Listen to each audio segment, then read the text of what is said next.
Afternoon, evening, everybody. My name is Dyanketo. If you saw me speedrun the messenger, I am back with another ninja game. This is called Cyber Shadow. It goes incredibly fast. It basically shifts in like 4 gears until it gets to optimum gear. And I've brought today with me a good friend and commentator, Detail. Also a great Hollow Knight speedrunner. It's true. I'll be on in just a bit. But first. Yeah. I need to know a couple of things before we start the run. One is the bid war for color incentive. The winner was Cyan. The winner is Cyan. Oh, okay. Oh, wow. That actually matches my shirt. Hey, what was it last year? Green? I think it was green last year, yeah. Okay, and before we get to the final, before we get to the first boss, where we have to grab a health orb, I need to know how it stands for the low percentage incentive, because that means that I do not need to pick that up, and I will ask you that before I get there. So hold off until now, yeah. We're currently 30 euros away, roughly, if anyone wants to vote for that. Okay, so that's at least a little bit of time saved for that. I just need a countdown, and I am ready to go. Does the host want to do it? I can do it in 3, 2, 1, go. Okay, so, ladies and gentlemen, this is Cyber Shadow. We just exited our capsule. What you just see me do was skip a bunch of things, just like in a couple of other games. The developer has generously given us the ability to skip a lot of text by holding a combination of buttons. So the first chapter is like a lot of simple movement, jumping around, using your sword, trying to get a couple of these ledge boosts that you try to see me do. Those are very, very hard to pull off at the end of a ledge. Like here, you could see a little bit of white dust just spring up and give me just about 4 frames. But over the course of a long hour run, it can add up. So with that, we have left our tutorial jumping mission that some journalists might have not succeeded once before, you know? I think it had something to do with Cupheads. But now we're going to pick up the cyan color. This is like a hidden Easter egg that was found by Norimaki by jumping around on a very irregular spot. He was trying to think around and it was like, well done. And with that, we have unlocked the cyan color. That's pretty. I like it. It's actually one of my favorite colors. I played the entire game on pink because I always pick pink, but yeah, pink makes sense. It's actually my first PB color, under which I got sub-hour because I was really stubborn. Oh, excuse me, sorry. So, right as you can see here, we have a couple of enemies here. This game is mainly based after old games like Shadow of the Ninja and Ninja Gaiden. So what you see me do here is try and get a little bit of speed going. We have a couple of enemies running behind us. I'm going to try... Got it. Nice. It's a pretty hard jump to do. There's very little lenience for it. But yeah, we're in Chapter 1. We're mainly trying to beat Steam cycles or try to take a couple of damage boosts just so we can get over a couple of enemies. They're here and there. There's a bird flying around.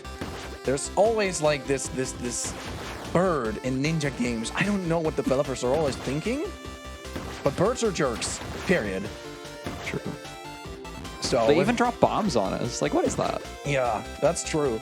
That's okay. I tried to manipulate the birds a little bit by jumping a little bit higher, so they get into a more favorable pattern. English hard. Take a quick damage boost, jump over the door, make a small hop not to trigger the top enemy right there, which is active right now. You don't want to get hit by it. He's very easily triggered. I will take my leave now. Okay, so this is the smasher coming right up. So this is the part where I need to know whether we have or have not met the low percent incentive, yes or no. We just got a few donations in, so let me check and see the stats of it. Unfortunately, we did not meet that, but we have got a few donations I can read out if you guys have some time. That is okay. Awesome. We have a 25 euro donation from RoboCadio. Good luck with Cyber Shadow. You got this. We have a 4 euro donation from Anonymous, and we have a 33 euro donation from Eric's33 saying, good luck to Dyanketo in his Cyber Shadow run. It's great to see more of this amazing speedrun in a marathon. And just one last quick thing, I just want to make everyone aware that we do have a few more incentives open up. Fire Emblem 3 hours. We have a few for that, which is choose the character name, choose the house Rid War, choose the house, either Black Eagles or Golden Deer. And the final one is the costume choice, which we have a few choices for. Over back to you guys. All right. Well, what you saw me do there was quickly reset room cycle timer, so just to make this room just a little bit more comfortable. However, comfortable doesn't always mean better, because we have to take a couple of dangerous damage boosts right there. Right at the end.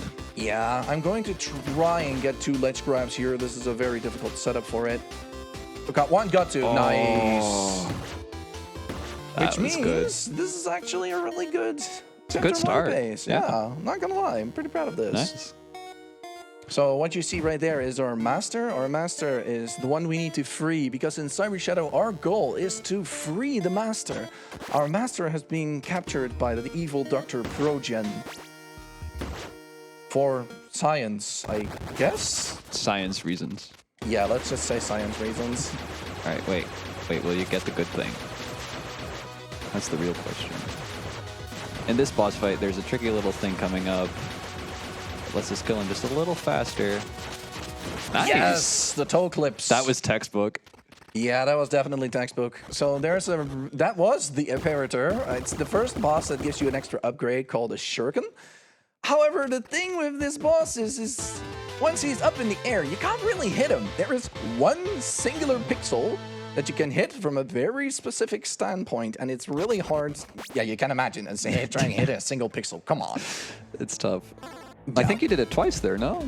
Yeah, I had to hit it twice even, because I missed the jump while slashing upwards. However, we have now unlocked the Shuriken ability. You immediately see me use it in as soon as we enter Chapter 2. If you hit the green guys in the tank, they immediately explode, as you just saw. So that's what I'm going for. Very useful.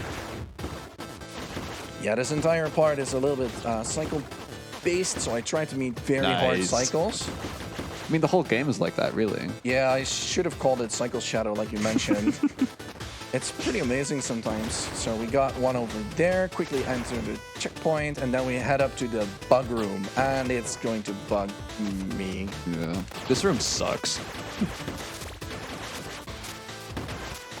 So what you can do here, what I'm trying to do here is get it into a specific pattern, so it flies down. Oh, controller snapback, easily fixed, no problem. Nice. Let's see if we can get the... If you don't manipulate that right, it can really get out of hand sometimes with the little bugs that it spawns. But that was good. So yeah. That all works out. If you let those bugs loose, they will fly around you, they will buzz around you, and it's not going to be fun, I tell you. Oops, that's going to be fine. One important thing. Oh, no! Oh. That is really rare. Famous last words. No, one important thing to note, though, before we get too far ahead of ourselves, is the Shuriken we just got, just like most of the special abilities we're going to get throughout the game, costs SP to use. And we only have a very limited amount. I think it's 5 maximum right now. Yeah, it's going to stay that way. I did not pick up the extra SP upgrade. So we can only actually throw 5 Shurikens before we need to pick up another SP refill somewhere. But in any case, on with the show. I'll do laser bring. You can explain the shop. Oh, yeah, there's shops at every checkpoint where you can spend the money you pick up to activate, like, health refills and SP refills and special items, one of which we just got. That's the Blade Beam Extender? Yeah, Blade Extender. Whatever. And it does what it says on the tin. It makes your sword bigger, which is useful, especially against that boss that we just killed in, like, what, 5 seconds? Yeah, the thing with that boss is he has, like, a giant hitbox right at the center. And it's very hard to hit him. You can get a critical on him. One of the bosses, like, I think it's the singular boss that you can only get a critical hit on. And then you can reach it far easier with the Blade Extender, in which case you can actually hit him 3 times. So, yeah. Makes that fight go a lot faster. You melt him so fast. It is insane. Funny.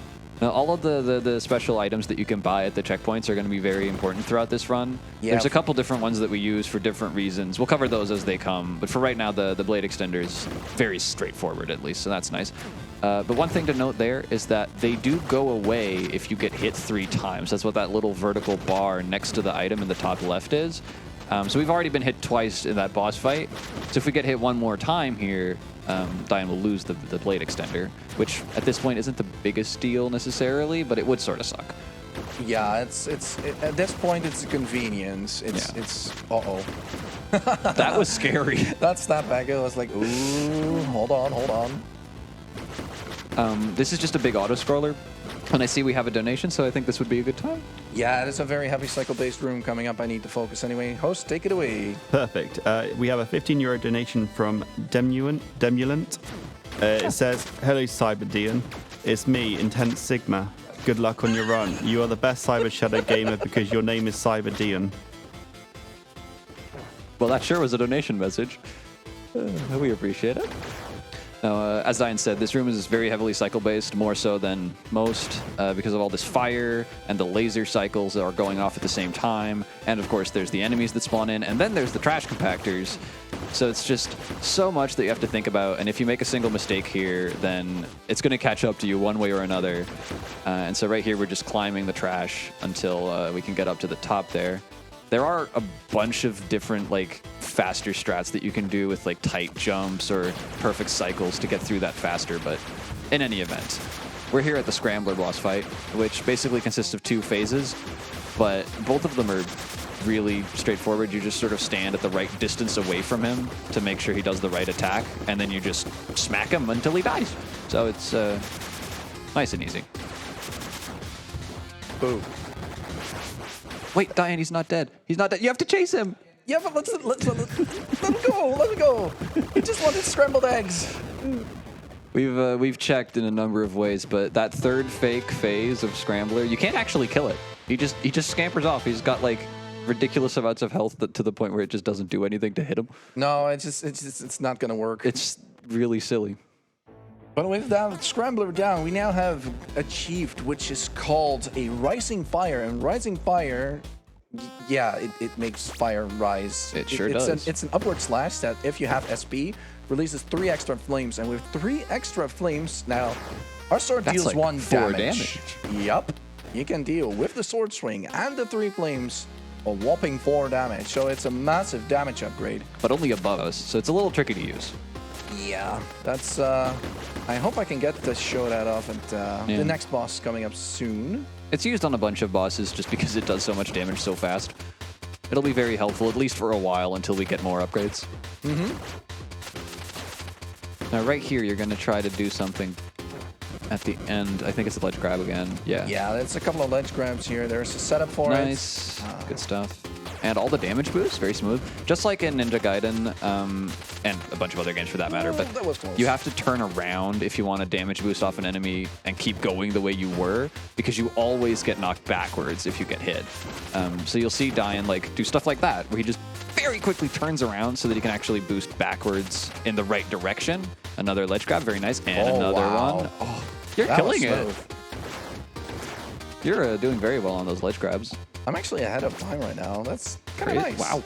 Yeah, I use the audio in the background for that. If you've run the game as many times as I have at that point, you'll know you're ahead when you listen to the background music. It's like, wait, that's not correct. That's the wrong note. Yeah, so there's a couple of enemies here. Those are being introduced specifically in this chapter. You can see them. They're hover bots. They fire at you, but let's give them an A for effort. Oh, hang on. Yeah. No, the projectiles on those are so slow that, like, you can just sort of do stuff like that. Like, they don't really get in your way. Yeah, it's nice to have the option to be able to just walk around it. So here we have a couple of mines. As you can see, the mines are blinking in their direction. So what I'm trying to do... Oh, yes, got the ledge grab. I'm going to do the stupid thing. I did the stupid thing. So what I did there is a very hard ledge grab and damage boost at the same time. So it's kind of stupid to go for. But it worked, and it is fast. So we take those. No, but the mines that you're talking about, the direction in which they're going to blow up is random, if I remember correctly. No, it's the way that they're blinking in. Oh, sure, but like that's determined at random, right? No, it's not determined at random. As soon as you spawn into the room, it gives you the option to see where they're going. Oh, sure, you can see it, but when the room is loaded, I think it chooses at random, right? No. No? Oh, okay. Then I'm misremembering. It's okay, it's okay. In any event, the direction the mines go obviously determine like where is a safe space for us to be. So we have to like take into account which way they're blinking and jump or not jump. We just completely obliterated the boss. Remember that Rising Fire we mentioned? I had a bunch of SP lying around in my blue bar at the top left corner. And as you remember, Sword deals 1 damage, Rising Fire does 4. That boss is not meant to be hit with that many Rising Fires. Okay, let's see if we're going to be seeing that again in a minute. I'm going to try it again, though. All right. Oh, no. Not like this. Okay, there we go. That's honestly like probably worth going back for halfway because like that guy gets in your way if you don't. Yeah, you can keep on continuing, and it's a little bit of RNG whether or not the second guy gives you the right pattern or not. And I prefer, we're in a marathon setting, so... All the roly-polies. I prefer not to do any risky stuff in that second. Although... Risky stuff? I love me some risky tricks if I can pull them off. So jump up here. There we go. Oh, this is a good flame cycle. Nice. And what I mean by that is that the earlier turret is all with a low shuriken too. Nice. Oh, this is a good room. This is going very well. Oh. Damage boost. It's okay. Boost. Get up there. Get the extra money. Jump down here so he stands. Very nice. And a ledge grab again. Nice. Those are really hard to pull off. There's a bunch those are of not ledge easy. grabs. I've tried. Yeah. The point with some of these ledge grabs is there's no setup for them, so you just Hail Mary your way through them. For reference, the way that roughly works is it's just abusing coyote frames where the game should be like allowing you to jump when you run off a platform, but we can manipulate that a little bit to get us on the platform instead from below. So that's great. Anyway, boss. Biohunter, we picked up another one of those items from a checkpoint. This is the Swag Blade, which you can just sort of knock around to send it flying in different directions. And so if you manipulate that properly, it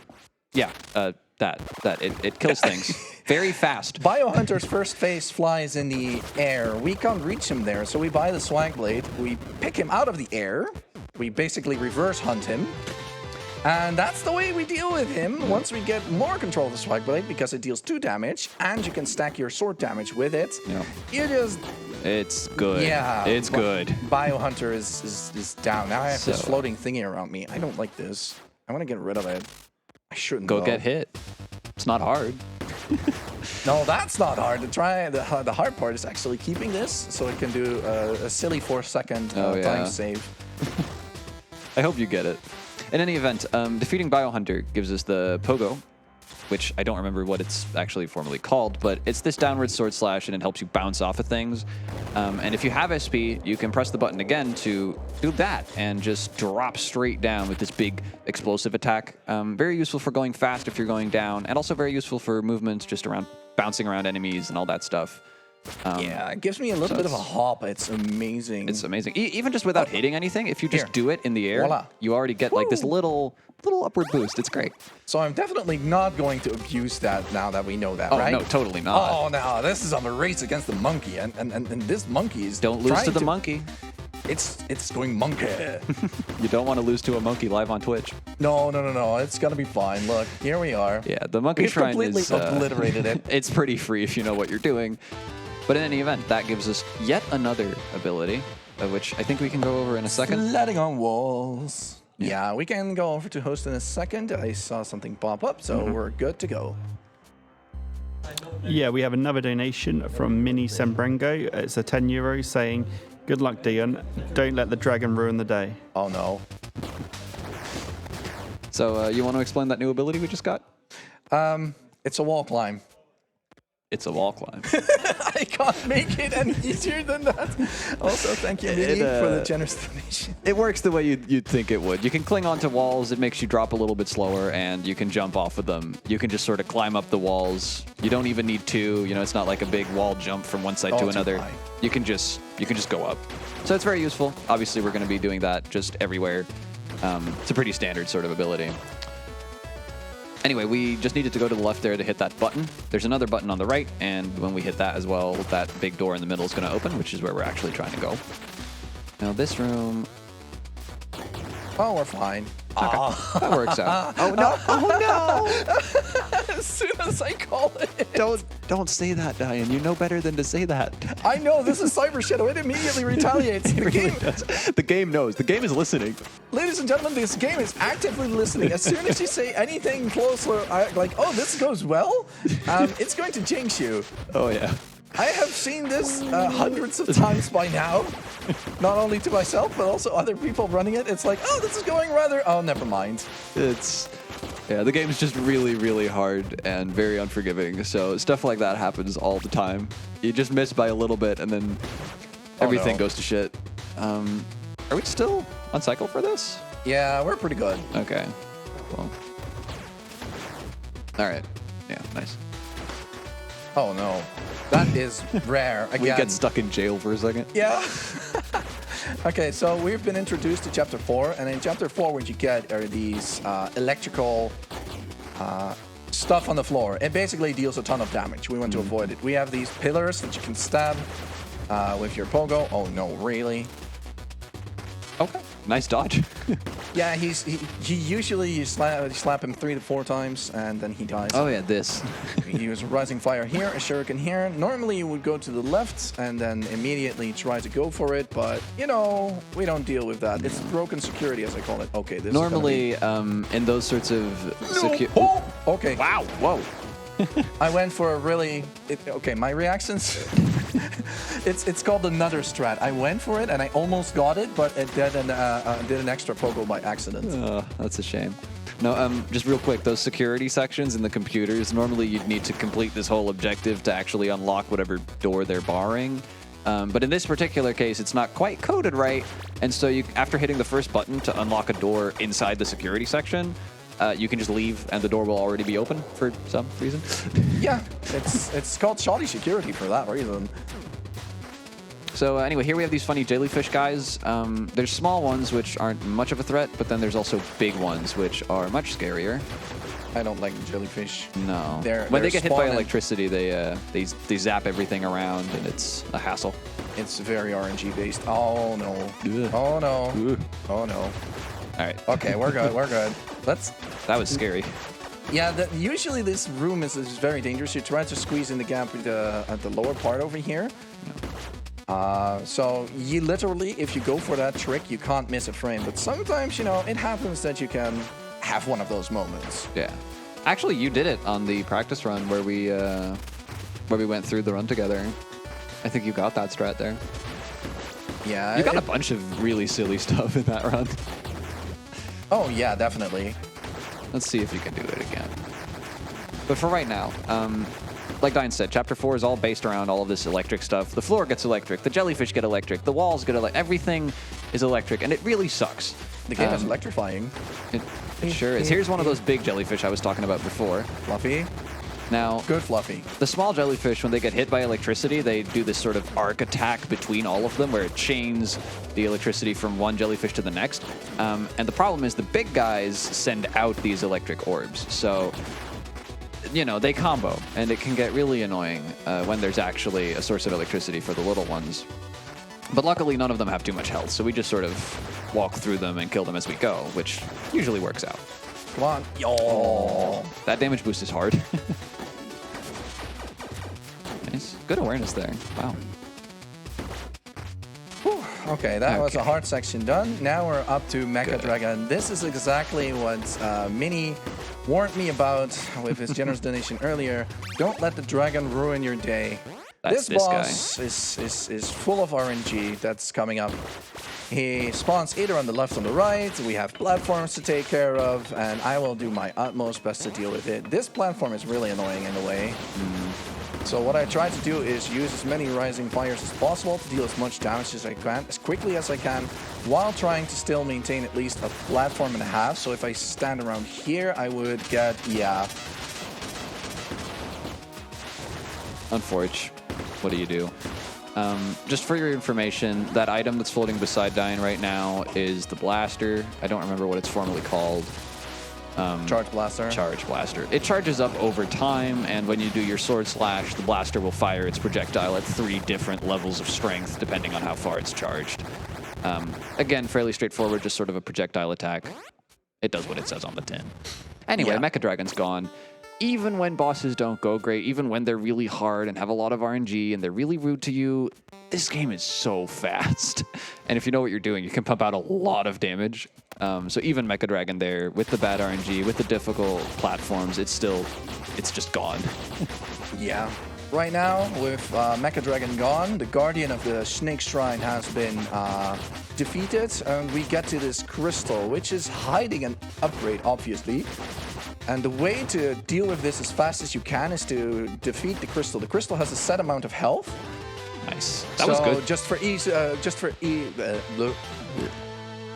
for sake of easiness, let's say it has 50 health. So each time it spawns a ninja, it costs 1 health. Each time you deal damage to it, it costs 1 health. But with the crystal down, we now actually have an attack upgrade. There's a little orange end, so my sword is a little bit more extended. Also makes a different noise now. Yeah, and now we can actually deal 2 damage with it. So the reason we went to the right side is actually... Oh, I need this. It's because of this...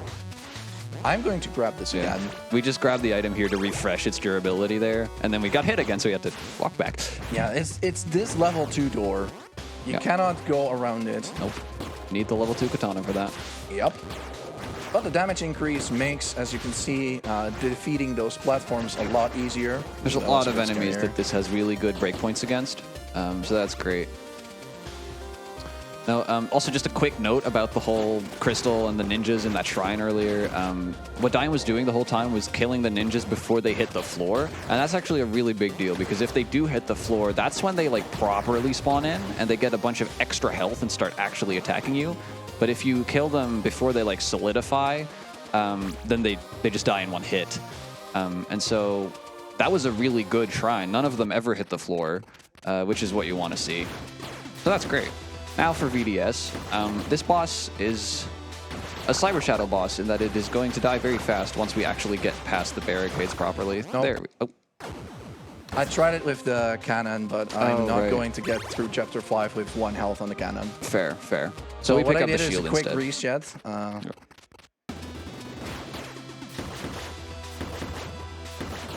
Nice. Yeah, so we have to hit all those 6 buttons in order to get the actual system to turn so we can hit its weak point. And there's a hologram of our master. There's some story and stuff. And then Apparator is a jerk. You know, the usual.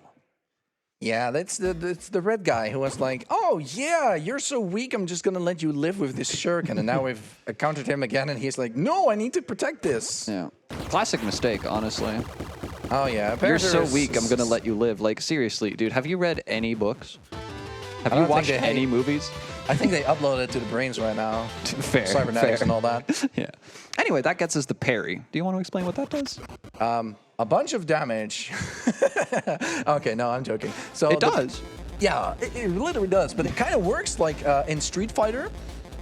When you get close to a projectile, you have this momentous ability to press yourself against it. It turns into an orb, and you can fire back that orb for a lot of damage. A lot.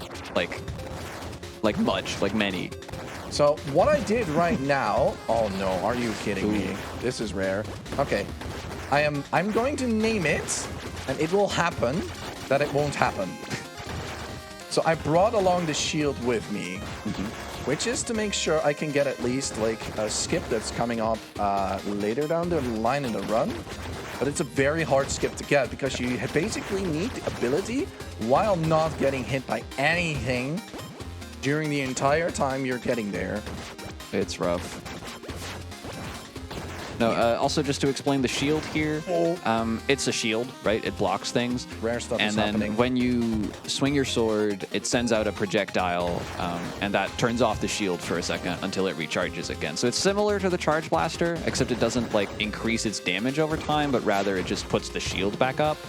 So it's a very useful ability to have. It protects you, it gives you extra damage, it gives you extra range. It's just all around a very sort of useful general ability. Yeah, it makes routing for Chapter 5, trying to like... Ooh, those purple enemies. Tries to make Chapter 5 routing a lot better. Yeah. As you can see... Ooh! Okay, that was scary. Clutch for no reason. Wait, what? We really need to keep this shield. Okay, at least so I got like the first skip. not getting hit by that projectile there. Okay, at least so I got like the first skip. not getting hit by that projectile there was really important. What do you do if you do lose the shield? You just can't go for it? You just go around and enter of the same area. Right. That's where we are now. You just go around and it literally takes 30 seconds. So we got the first skip. That's important. Nice. I have 1 health left on the shield. But yes, Chapter 5 is all about this purple stuff. There is something in this game which is called the Spirit World, which is called the Ethos. In Chapter 5, this area, the Ethos, is leaking out into the real world. So which is all this purple stuff that has been corrupted is what you see right now. And spikes come out of it. You need to know where they are. If you don't, well, I have 1 health left on the shield. Do the math. Yeah. Luckily, you do know where everything is, but it's still it's a very difficult section to avoid getting hit by everything. Anyway, that just now is a cutscene where it's Project Alpha, I believe. He beats the shit out of you, and then you leave. Yeah. He's like, you're so weak and puny, I'm just gonna let you live. I sense a trend. No, but the skip that you did at the start there, you might explain that. That's actually something that you found. Oh yeah, at the start of Alpha, yeah, there's this thing, there's a bounding box, we call it a dying box, because apparently when you pogo into the room, you go outside of the bounding box and back inside again, which apparently... A subject. Oh no. Which apparently triggers Alpha's spawning site, so it means that you can skip 7 seconds of waiting time. Nice, okay. Trying to run around to the side, spawn him in, and then walk all the way back. So you dip your toe in there, like pinky toe, and then you jump out of it, and it's okay. Now, Subject Alpha here, Dyan used a bunch of parries on the projectiles to get a whole lot of extra damage. If you were watching Alpha's health meter, you'll have noticed that at a couple points there, it went down by like 10 instantaneously for no reason. That's the parry at work. That it works. It puts in work. Like it's. Stalker. The manip? Stalker. Okay. Nice. There's a little manip there to get him stuck in between the blocks. Very nice. Is this a good moment for a donation? Yeah, we're almost about, as long as the donation can reach before we reach Alpha 2, we're good. It should be a quick one. We have a €25 donation from Wolexi saying, good luck with the run, Dyan. Attack aggressively. I will. All right. Very good. Thank you. We appreciate it. So yeah, Subject Alpha. But again, he looks a little different now. More like a flower. And it's still all about the parry here. The little orbs he sends out, you can parry those. And if you do it right, you can set it up just like that, where you spend all of your SP doing repeated pogos, and it dies immediately. That's a lot harder than it looks. And getting 1 cycle is actually pretty hard to pull off. You have to do a set amount of damage. You have to make sure that your parries hit and not any projectiles. Oh yeah, I don't have though. Nope, you don't have the shield. I don't have the shield. I can't do the skip, so we're gonna actually save the ninja. Yep. Poor guy. You wouldn't normally do this if you'd kept the shield. You could just throw the shield projectile to hit a button and open a door, but unfortunately, we got to do it like this. It's okay. We have a dash. It's good. Yeah. Oh, wait, I spoiled that. Oh, no, the hardest shrine. Oh my god. It's so hard. And we're done. I've been playing too much Tears of the Kingdom. That just looked like a light route to me. Yeah, I know, right? So the dash, or rather the sprint, I guess, is like probably the most important ability for the entire rest of the game. It makes us go fast, and we're speedrunners. What do you do? But more than that, it gives us this dashing attack that Dyan's doing here. That right there. You can do that without SB as well, and it's like shorter and less good. But if you do it with SB, it goes further, and I think it does more damage? I can't remember. But in any event, if you kill something with that dash, the good one, the SB charged one, you actually get an SP back. So you'll see Dyan using this everywhere. He's going to just go, jump up somewhere, dash attack into it, and get SP back, and just keep doing it everywhere. So from this point on, SP is going to become even more important than it already was, because we just want to do it absolutely everywhere, because it makes us go hella fast. Yeah, as you can see, I'm already abusing it on as many points as possible. At some points, I'd prefer not to because of SP regeneration, but SP management at this point, like Detail said, it's a must-have. You need to know when you can do what, and as you can see, we keep regenerating SP. So we're going to abuse this ability. Oh, yeah. And with this gained ability, the game now shifts actually into third gear. This is where shit hits the fan. Yeah, it's going to go hard. Luckily, Chapter 6 is not really one of the very long chapters. Luckily. It doesn't make it any less dangerous. Have you seen the spikes? Have you seen the alarms? There's the little lines that are everywhere that trigger the alarm. That makes extra enemies spawn, and one of those is going to be this big, spinny robot we like to call the Angry Sun, because it looks like the Angry Sun from Mario 3. And yeah, you just have to dodge that. It can really be annoying sometimes if you don't set it up right. So we're going to be looking a lot at like when do we actually want to trigger the alarm and when do we not. Sometimes you can just trigger the alarm because it's pretty safe and it doesn't really matter. Like right here, you can just sort of go. But other times there's like much deeper considerations that go into it because it spawns extra enemies. And like we said, we can refill SP with the dash when we kill enemies. So Tunnel Cleaner. yeah, let's see if this goes well. Again, this is where we're going to use the parry a lot. The parry is going to allow Dyan to block all of that stuff and just do a whole bunch of damage all in one go because Tunnel Cleaner closes its eye again pretty regularly. So you really want to get in as much damage as you can, as close together as you can. And we're going to do that same thing here. We're going to set these up nice so that they come together and then we just boom. Very nice. Once you actually stack the bombs together, it's kind of hard learning that at first because the bombs can be hit at different speeds. So once you slash it, it might be at double speed compared to one, and stacking them is kind of tough. Yeah. But once you do get used to it, you just set it up in the same way every time, and it gets doable. Yeah, it gets very fast at this point. So that was Chapter 6. I don't know if you blinked or not, but it's gone. It's probably the second shortest chapter? Yeah, it's definitely the second shortest chapter. The shortest one being the tutorial level, so, you know, I don't know if you want to count that. No, not really. I quickly buy here an SP upgrade. Oh, wow, that is rare. That's at the end of a dash. Let me explain that how that works. At the end of a dash... Oh, no. There is a very small window at the end of a dash where it does not actually trigger you as a dash. So it thinks you do trigger the dash, you do hit your enemies, but the game is just like pretends it did not happen. So what it means is that you lose all your dash momentum at that very moment. So that's why it was pretty rare for me to happen at that point, but it's okay. And if that happens at the wrong time, then you don't have enough speed to like clear the gap when you fall on the spikes like happened just now. And we really don't want that for obvious reasons. Yeah, like I said earlier, rare things are happening today. That's never happened before. Now there's these, what do we even call these again? I always forget. Knock knocks. Knock knocks, right. Because it's a door. Of course. And they're not adorable. Oh. I hate it here. No, in any event, there's a lot of these different types of doors that you have to break through. And one of these types of doors we're actually going to do a funny little exploit with later on, but we'll get to that when we get there. Aww, that strat's so cool. You like do a very tight wall jump and then a pogo to get just enough height to actually go through the little gap. It's very smooth, but unfortunately, it's also very extremely hard to hit. But yeah. I just wanted to. You gotta go for it. I gotta go for it. Come on. I had the health. I also skipped the save station. Definitely not panicking. Why did you do that actually? To save time, of course. I mean, it's a marathon, but come on. We still have to go fast. That's true.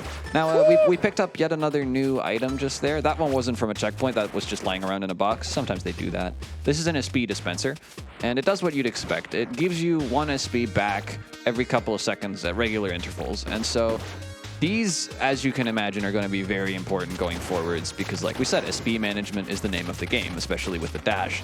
You're going to want to make sure that you use your SP enough to where the SP dispenser isn't wasting any time, but not too much that you end up doing dry dashes because you really want to like get that extra speed, get that SP refill, and just mow through everything, like we said.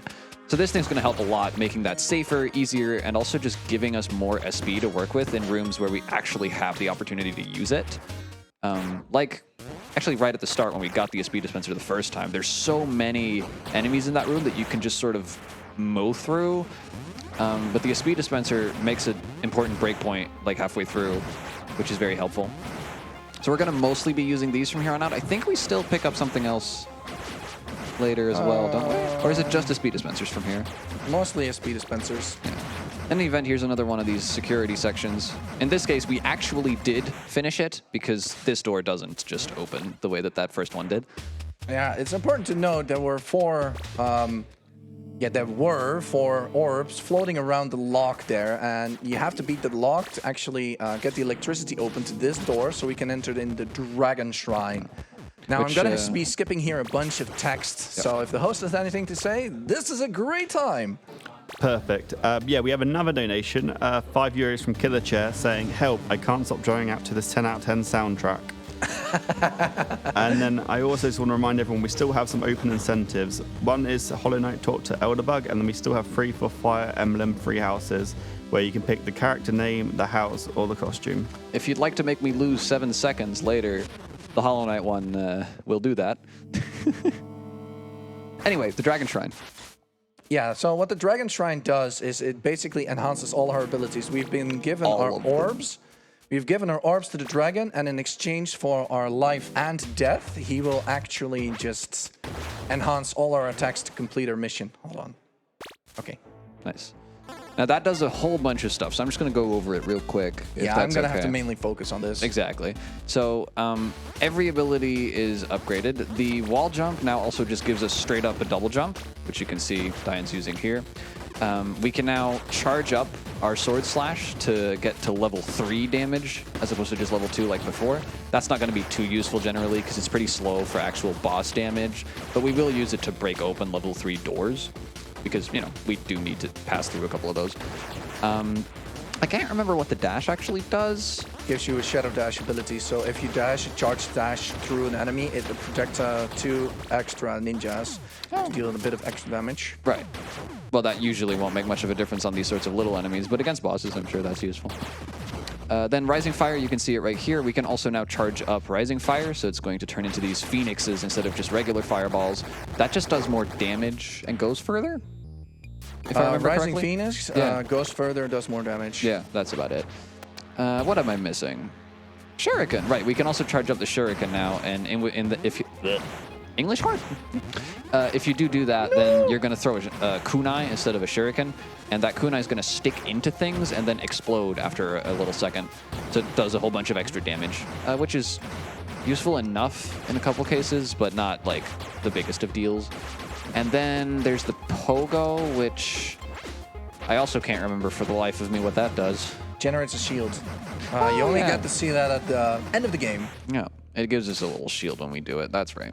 I am going to grab the safety health, though. There are a bunch of things that are being really awkward. Ooh, motorcycle time.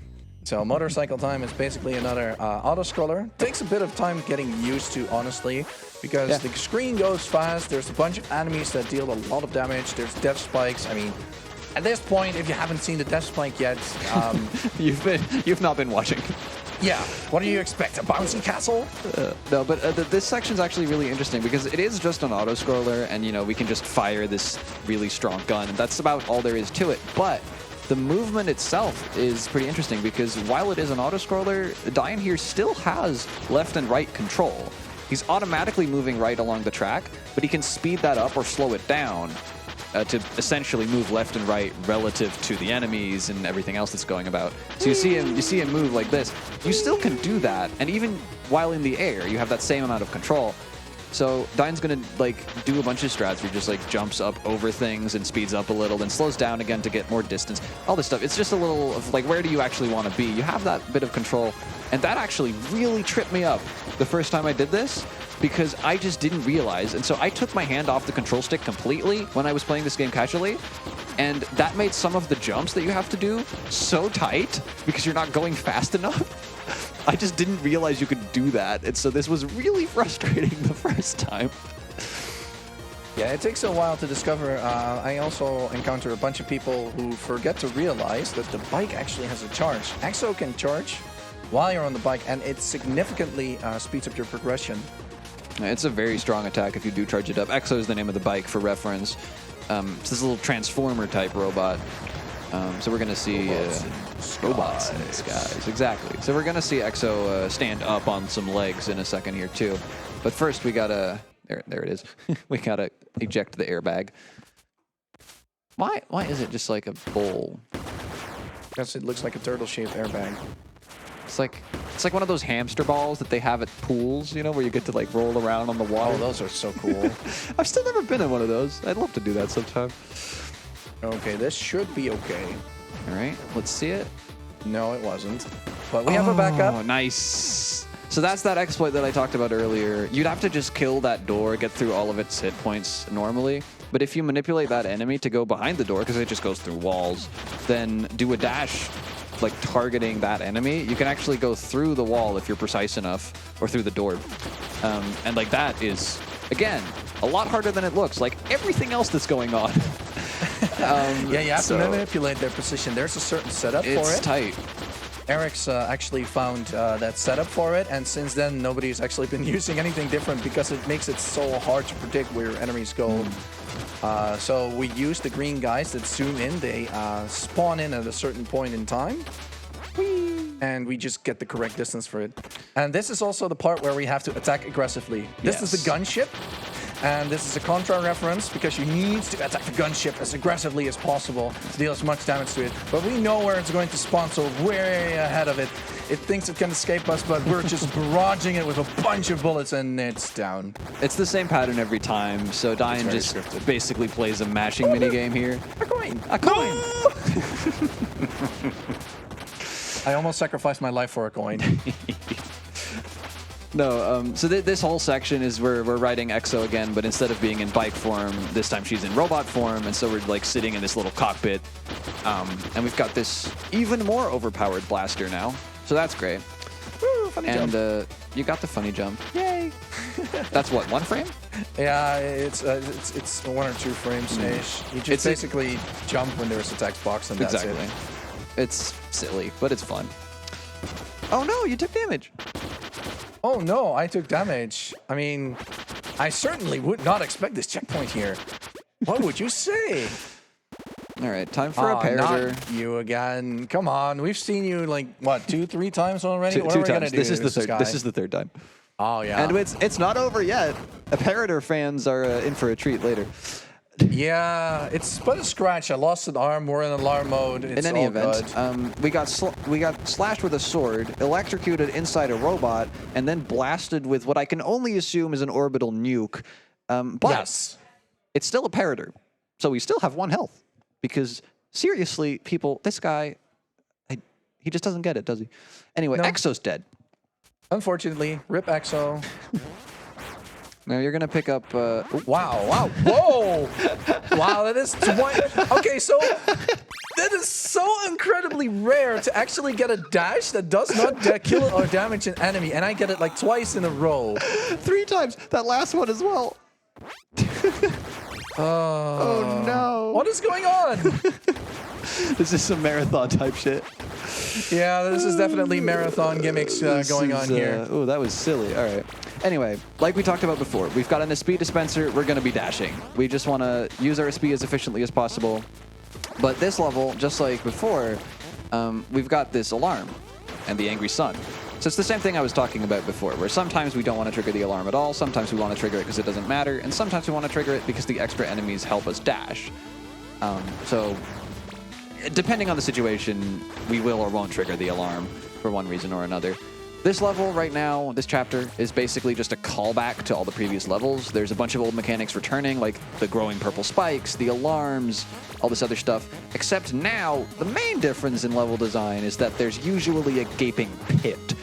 And yeah, the gaping pit is instant death. So we really want to not fall. I had the alarms on, so I triggered them off quickly. Quick little main menu reset there to turn off the alarm. Very nice. And then we just climb on up. Very good. Had to wait a second to charge a slash to break through that door. Like I said, we do just need that to get through the game eventually, even if it doesn't actually provide us with anything useful otherwise. Oh, and nice. What's also cool about this level is because it's got all the callback mechanics and even some actual returning rooms occasionally, though they look a little different now. That also means it's got returning music, which is great because I really, really love the music in Chapter 2. And we do get to listen to that one last time just now, so that's nice. Or was that Chapter 1 music? Huh? I think that's definitely music. Okay, Wow. okay. Okay. We got it. We good. There we go. Like I said, no panic. Returning mechanics. The electricity is here, and it's still electric. And that still sucks. Yep. Health situation not good, General. Nope. Uh-oh. Come on. Fluffy, don't do it. Don't do it. Don't do it. Okay, good. I wanted that. These little robot dogs on leashes, we call them Fluffy for obvious reasons. Okay, so what I'm going to do is actually grab a quick health refill because I don't trust myself. It's currently been going very funny, so I like what's going on. It gives me a new challenge. Okay, there we go. 1, 2, 3 dashes, and then we quickly get over here. There we are. Okay, there we go. All right. So with a quick drop down and a aligned dash, you're perfectly safe to do just one full hop over the other aimbot that usually fires you out of the air. But with that, we are through Chapter 8, ladies and gentlemen. Which means it's on to Chapter 9, and it's not going to get any easier. No. This is the part where there's mines, and they blow up. Mines? Really? Mines blow up? Yeah. That's the best you could come up with. What?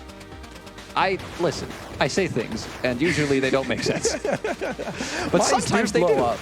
Exactly. Sometimes I think that. No, apparently I don't. Never mind. But yeah, when a mine blows up in your face, it deals like 5 to 7 damage. And you can understand, looking at our health bar, that means almost instant deletion. Usually, yes. Oh no! Speaking of instant deletion, thank you for illustrating that concept. Yeah, I was totally planning on doing that. It's all scripted, of course. Yeah, no, this is all pre-recorded. Is this a live stream anymore? In any event, the point being, of course, that we just really don't want to fall into the water because the mines are really, really dangerous. Luckily, avoiding the water isn't necessarily the hard part in this level, but it is very punishing if you do fall. The hard part is usually just all of the other enemies that are going around. This bit, you might recognize, that big ball on the left that we killed just now, and these cannons. These are actually parts of an earlier boss, which I guess this is like the construction area or something where they made that, or something along those lines. Yeah, and they're going to ship the hunter tank. But it's just as easy to kill the second time, so no worries. Okay, this is going good so far. Yeah. Wait, Nice. I jinxed it. No! It's fine. You're fine. Yeah, this is all We good. made it up there. Okay, let's see if I can get the box dash. Nope. Aw. If you dash perfectly there, you can just barely use your invincibility frames to get all the way through those spikes, like even before they really form properly, and just get past that box over the top, which is a little faster than going below, like we had to at the end there. Did I get it? Yes, I got it. Nice! Speaking of more exploits. Yeah, this is a really small, really small out of bounds trick that you can do. You're basically bobbing up and down. Hello, thank you. Don't do that. That is Thank dangerous. goodness for the double jump. Yeah. But what it does basically is you bob up and down. You get, for some reason, if you bob use up that, and down? Yeah, you bob up and down. Your head is basically bouncing up and down against the ceiling of the water section. Yeah. And what happens is you hit a transition, and somehow the game is like, wait, if you're transitioning like this, you saw the screen move. It just pretends like, oh, well then, I should give you the proper Y position, and so it completely throws you down by Hoppy.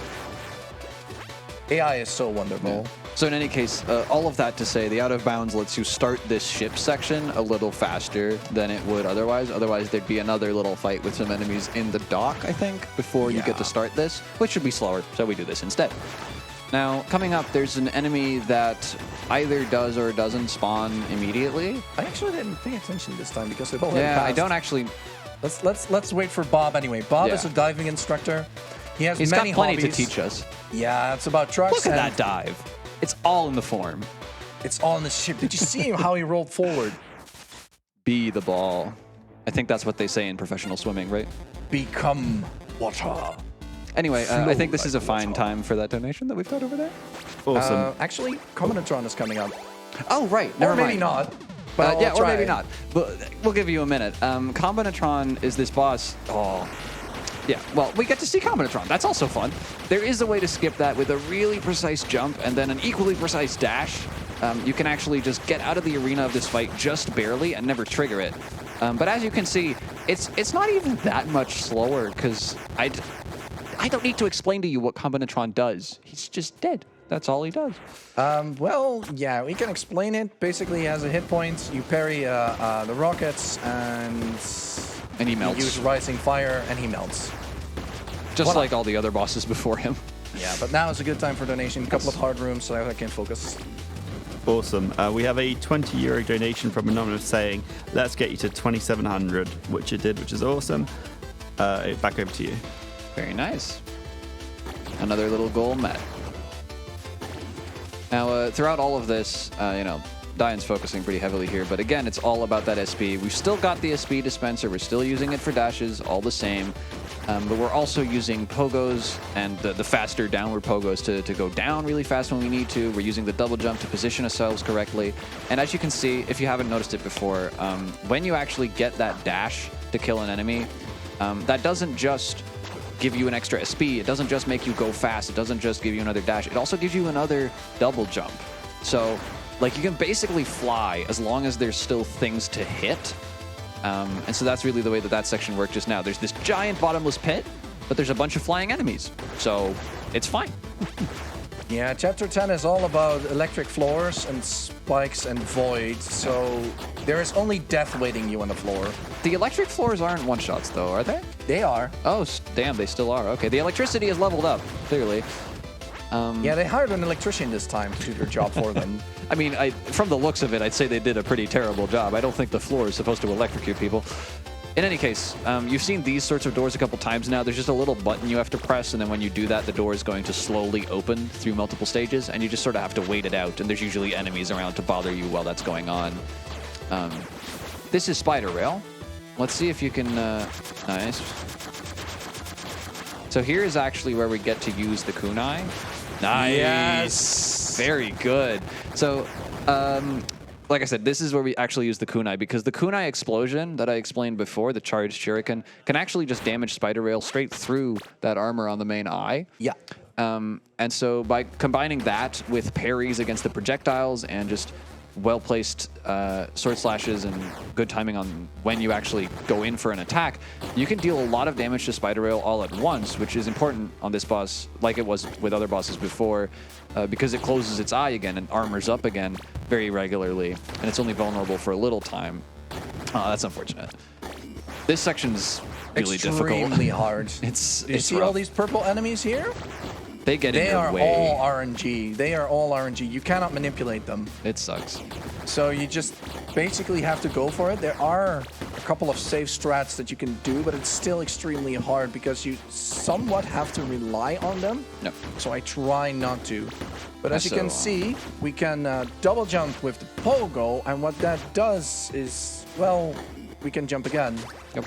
So just buying a quick Just SP like with the dash. refresher, and we're here we at the go. final boss. Apparator fans, tune in. You've only got a couple seconds left. This is Team Red versus Team Blue. So this is one of the few instances where we're actually using the dash to damage a boss as well. We wouldn't usually do that very often, but against Apparator, it works out. And yeah, that's all for Apparator.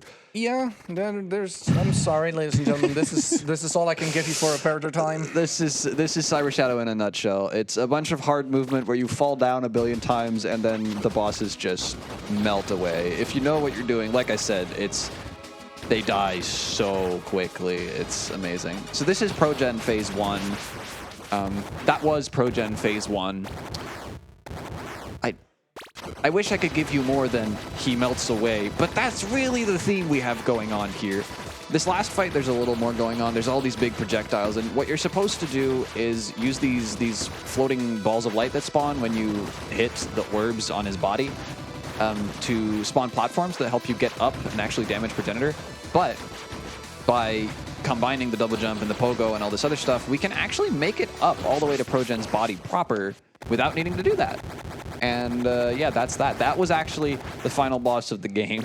Yeah, with the shield, you gain just a little bit of extra shield power. Yeah. Whee! I was shouldn't have done that.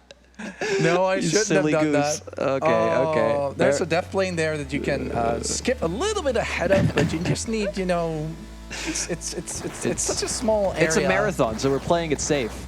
Oh yeah, I'm playing it very safe. Anyway, time isn't quite here yet. We've still got to get through this last little, basically a cutscene. We just got to hit a couple buttons, and Diane will tell you when it's actually time. But yeah, that was basically Cyber Shadow. Hi, Legion.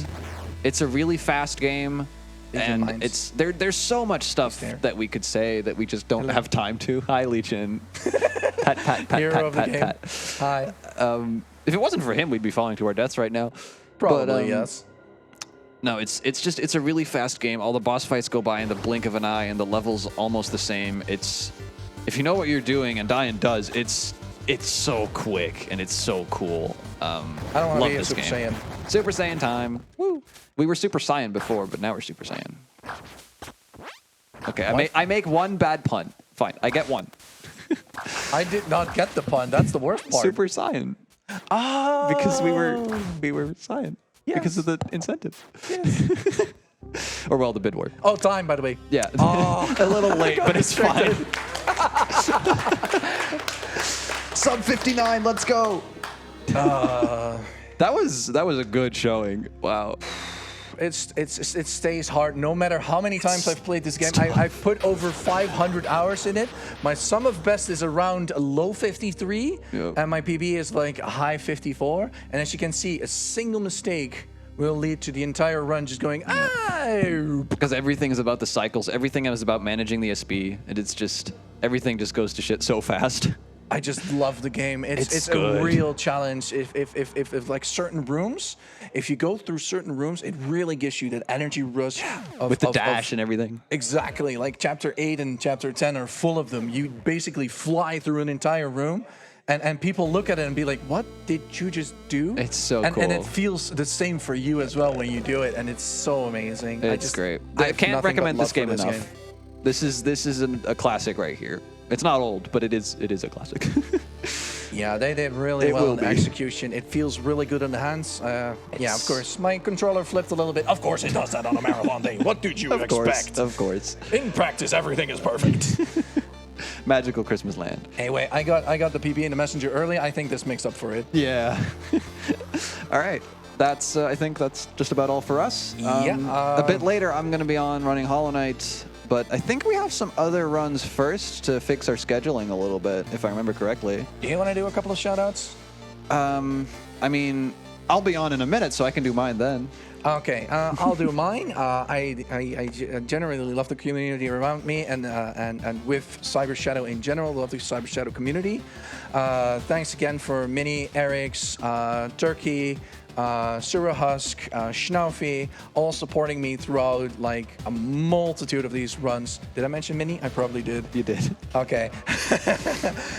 If I forget your name, I am very sorry, but you're definitely included in there. You should be in there.